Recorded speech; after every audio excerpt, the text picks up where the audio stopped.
Hey, I'm in Nice, which is not surprising because I live in Nice. I'm a local here.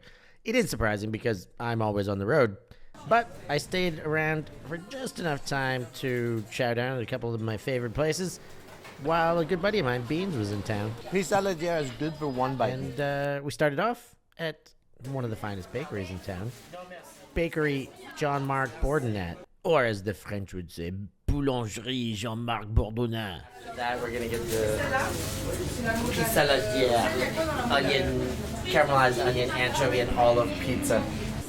Beautiful bakery here.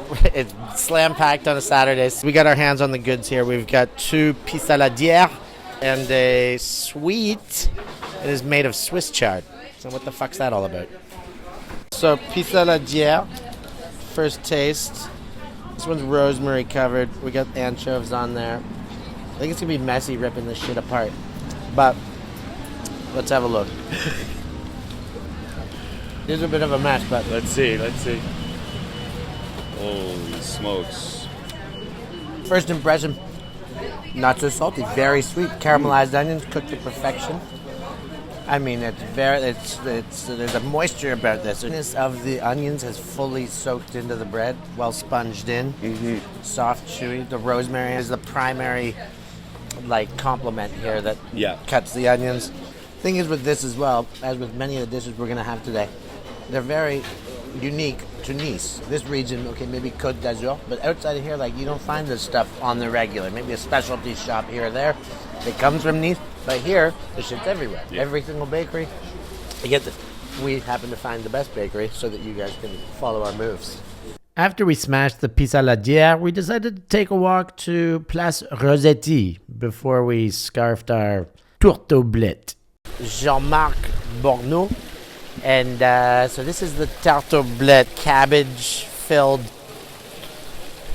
Oh, and wow. I'm just going to go straight in on that because that does not look like a sweet to me. That looks like a bloody lasagna. Let me see. Oh, I mean, there's some raisins in there right out the gates. You can see. Yeah. Let's give this a crack. Raisins pop. So caramelized, so much sugar. That is so effing sweet. Moist and juicy inside. Everybody loves it that way. This is not something that I would normally go out and chase for a sweet. I don't know if I want that 10 times out of 10. It's something you must eat. You must try this. This is a local delicacy. Same in bakeries all over the world. You would never find something like Delicious. this. Bakeries all over town. You're going to find a version of this everywhere you go. And they have the savory version of it as well. Yeah.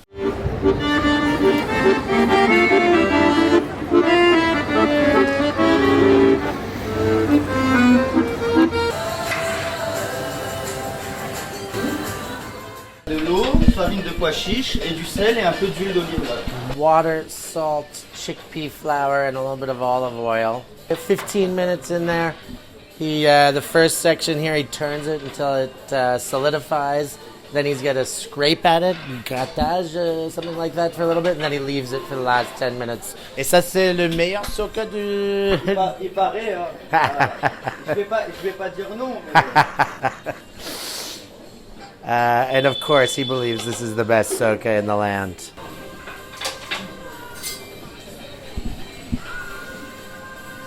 Looks like a polenta cornmeal. It's clearly not. It's the chickpea version of it, but I've compared this to a polenta style of meal and cooking before as well. It's cutting the surface a little bit, scraping it. He called this a grattage. And so that does it. We're going to come back in about 7 or 8 minutes.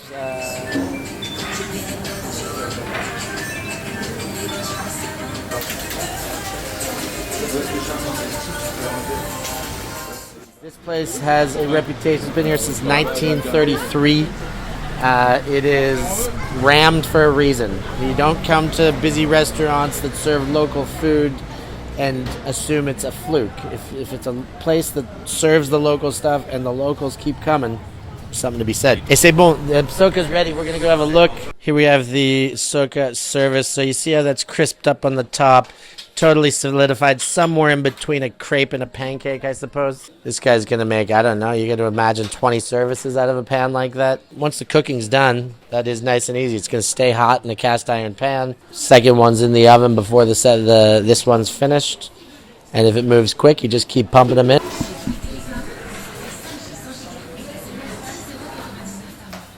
As I understand, Socca was sold in carts, pushable wood fire carts.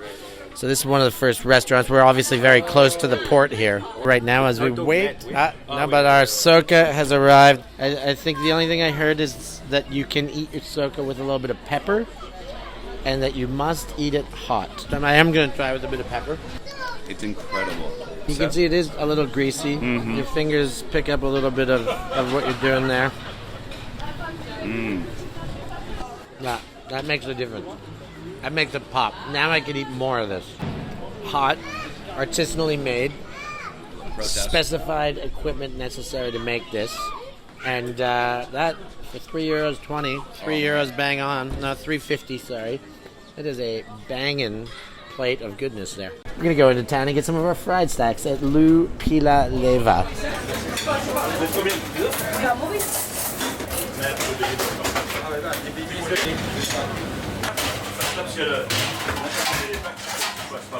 We're at Pilha Leva. They're in full service here. This place is jammed. They do fried food. They do soccas. They do farcis. They do stuffed food. This is, as we said, right in the heart of town. They are so kind as to let us come into their kitchen during this busy service. You see over here, they're making the Socca in the oven. Here they've got the Pissaladiere. We got to move around. We're moving, we're shaking, but we're getting it all done, getting the inside look. We're going to have a taste just after we're done here. Everything is specific to the region, and almost everything is like snack-based eating, so it caters well to lunchtime. Is going to be loving getting into some fried sardines straight out the gate. I'm ready. We've got some farci, which is stuffed, and so, like I said, it's an assortment of vegetables. We've got a zucchini, an onion ring, 2 tomatoes. I'm going to start with a fried sardine. Fingers? For sure. The knives and forks are there, but cheers. Super doughy, thick, spongy batter. But the fish with the skin on, a little more salty, a little more... You feel the texture of a fish more than like a white pull-apart haddock or halibut. Stuff is, cheap and easy. Yeah. This is food that you can just take, sit on a wooden table, plow it down, take it to the beach, have a little picnic. It's stuff that keeps well. This, deep fried, we'll stick in a paper bag for 20 minutes, 30 minutes, no problem, still good. Farci, this is a bit of a meatball in a piece of vegetable, in a fruit. In this case, a tomato's a fruit. But, meatloaf, meatballs, seasoned meat. There's certainly some absorbance in there. There's some breadcrumb or some oats. Let's see. Delicious.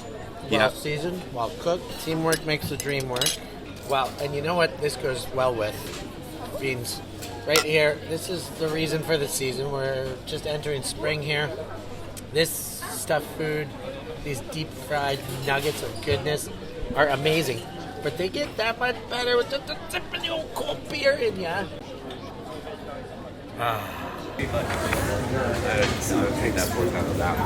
Well, even in the rain here at Arlequin Gelati, the best gelato shop in Nice. Though there are some great rivals, great gelato city.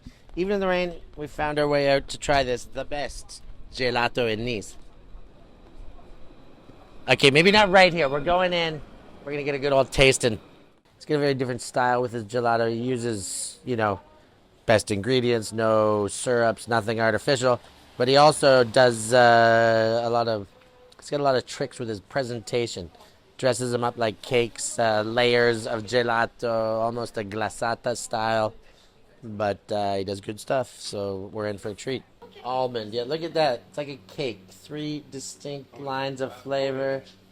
The gelato, so that's upside down. I think in this department, I want to try just about everything. Okay. So your little gelato tester, how well it sticks to the spoon. It doesn't melt off right away. Your service here, your service temperature is probably negative 14. 14. Tastes like risotto milanese. Yeah. Oh, this is so floral, so fragrant. Oh, dude, that thing is out of control. Raspberry stands out the strongest. You're not making durian flavored gelato. Oh, no way. So you have a look at the work they've done here. They've got a glacier, they've got pastry chefs working here most certainly. But as I said, they make their gelato to look like cakes, and then they make their cakes to look like non-ice cream cakes. These look like pastry-made cakes. But obviously everything you see here are layers of frozen gelato, ganaches, icing layers, hard chocolate on top.